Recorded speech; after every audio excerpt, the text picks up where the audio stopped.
trip up the road. Everything's in order. The clutch feels great.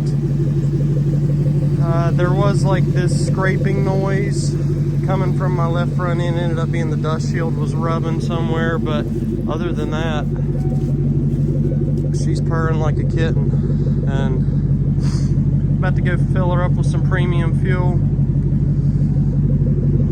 and get ready to get the hood back on her.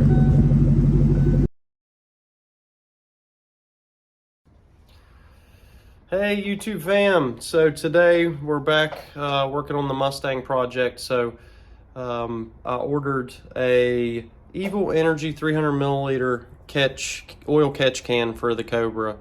If you're familiar with the 4.64 valve Cobra motors, you know, especially if you've taken the intake off of these cars, that PCV valve does its job. There's a lot of oil vapor that ends up in the intake manifold and down in the IMRCs.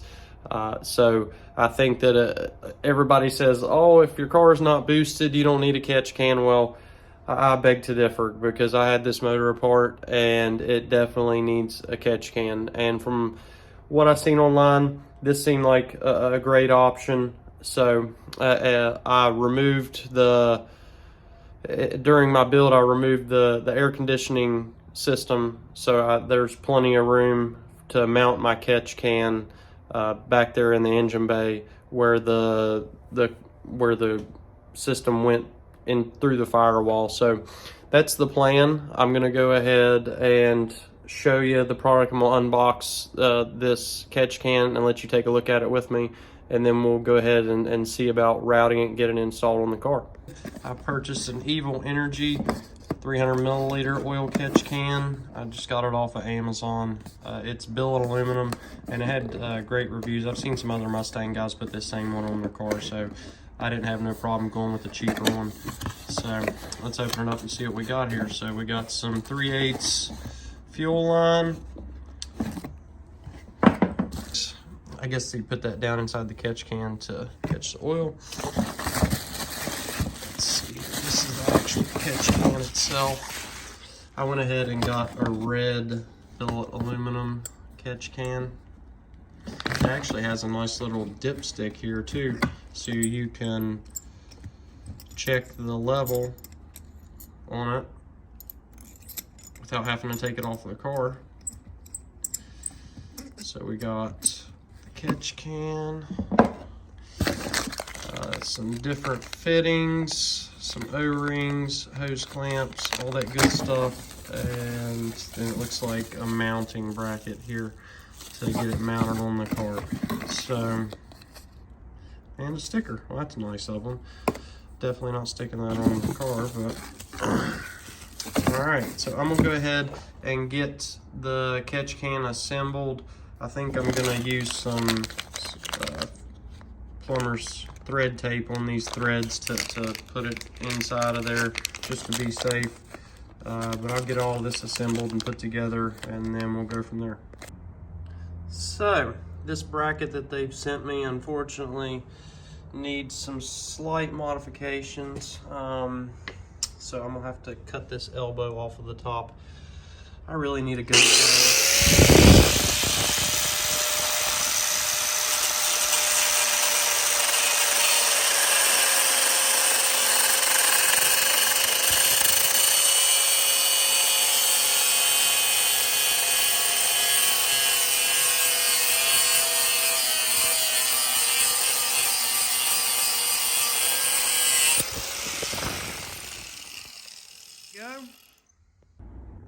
So if you do end up going with this specific kit, I did just want to stop for a second and kind of go over everything that you would need. You will need some Allen wrenches for the supplied hardware. You will need plumber's tape, or as you can see, I already went ahead and put it on the fitting. The O-rings that come with it actually go down on these fittings as well. You'll need a Phillips head screwdriver for these hose clamps. And yeah, that's about it. I didn't mention before, but we are going to be putting a new PCV valve on the car. Go ahead and just, since we're adding this catch can to the system, might as well put a brand new valve on it. But when I bought it at Advance, it didn't have the plug like it's supposed to, because on my car, this upper valve here is supposed to be plugged and it only uses this one. So I ended up having to also purchase some vacuum caps. So I'll be sticking one of these on the end of it. But I'm gonna go ahead and get these threaded into the catch can and get the catch can mounted on the car. I did end up having to make this a little bit wider. You'll see why in a moment, but I'm actually mounting it on the stud that comes from the factory where the parts of the air conditioning was mounted to the firewall. So it's gonna mount up real nicely in there. So I got the catch can mounted on the car. As you can see there, there's a stud. It might be hard to see, but there's actually a stud that holds part of the air conditioning that comes out of the firewall down there, and it has a factory nut with it. And I saved that when I took the air conditioning off. So I just used that factory nut and the mounting bracket that they supplied with the catch can. And then also, if you delete your AC, you know that these tubes are really ugly. I got some vacuum caps for them to clean it up a little bit. This is a 3/4 inch inner diameter for the top and a 5/8 inner diameter for the bottom. It just makes it to where you don't have these wide open hoses sticking out in the engine bay. So I'm gonna go ahead and get some hose cut and routed and install the new PCV onto this. As you can see, this one just looks terrible, so it's going to clean it up a lot more once I get all this on here. Also, the kit that you order, if you order the same one, it only comes with this much hose. So I also ordered another 10 feet of hose, because with the way I'm routing it, I'm going to end up probably using about 3 foot to the can and then 3 foot back from the can. So I'll go ahead and get the hoses cut, get the hose clamps put on, and then touch base with you again. All right, so we got the catch can installed and the new positive crankcase ventilation valve. Just to, fill you in a little bit in case you're not familiar with why this little piece of plastic is so important.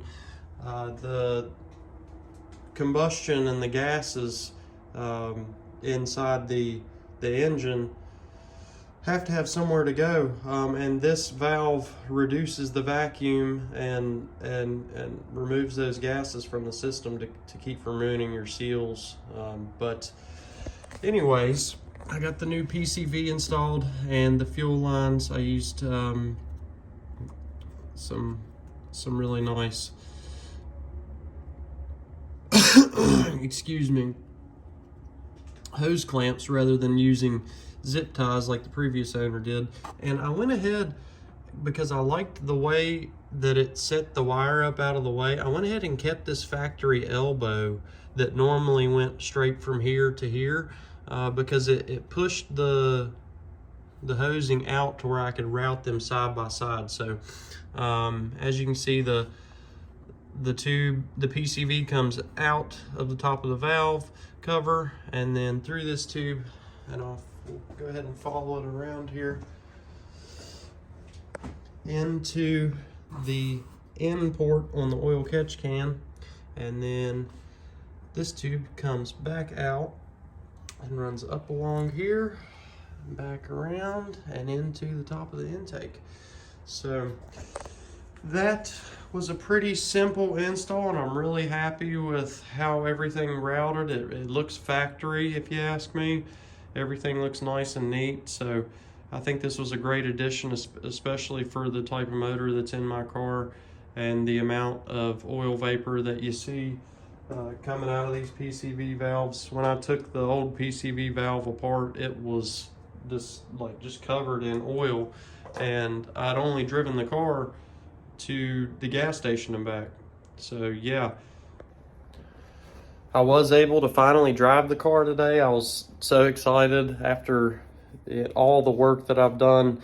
I'm planning on making a video about all the work that I did do to this car before I started actually creating content. But the the strut tower was rusted out. There was part of the frame in that strut area that I had to cut out and weld all new metal in. I have lots of pictures and stuff of that. I lowered the car 2 inches, caster camber plates, all new strut shocks, springs, inner and outer tire rods, all the bushings, lower control arm, or the control arms, ball joints, all that stuff. I went through pretty much every replaceable part under the front end of this car and replaced it. But this oil catch can went on really simply, and I'm really happy with the look of it too. Driving the car today was great. As I mentioned in another video, I did the clutch, the pressure plate, the throwout bearing, the pilot bearing, the rear main seal, the oil slinger, new clutch fork, new clutch pivot stud, Ford Performance adjustable clutch cable. I got a new quadrant and firewall adjuster too. So yeah, I'm planning on making that video that kind of catalogs the journey I went through getting to this point. And also, I still haven't lowered the rear of the car. I still have the shocks and springs and isolators, and I actually just ordered new quad shocks and upper and lower control arms for the car as well. So the entire rear end is going to be just as new as the entire front end. And this thing drove like a dream today. I didn't put the mufflers back on it, so it was obnoxiously loud. It sounded like a stock car going down the road, but as far as handling wise, I couldn't be happier, especially considering this thing hasn't been aligned or anything. I just, aligned it the best I could and adjusted the caster and camber the best I could, and it feels like it's driving on rails. So maybe I just got lucky, I'm not sure. But if this video helped you out at all, please leave a like on the video and comment for me. Let me know, if you have a Mustang, if you're working on it, if you have any questions, anything like that. This oil catch can install in line in the PCV system can be done on pretty much any vehicle. So, you start with the PCV valve, run new tubing to the catch can, back from the catch can, and then into wherever the PCV valve was originally routed to. So regardless of the car, this video can give you a step-by-step on how to get a catch can installed. So once again, leave a like, leave a comment, subscribe. This is Millennial Dad with my 97 Mustang Cobra project, and have a good evening.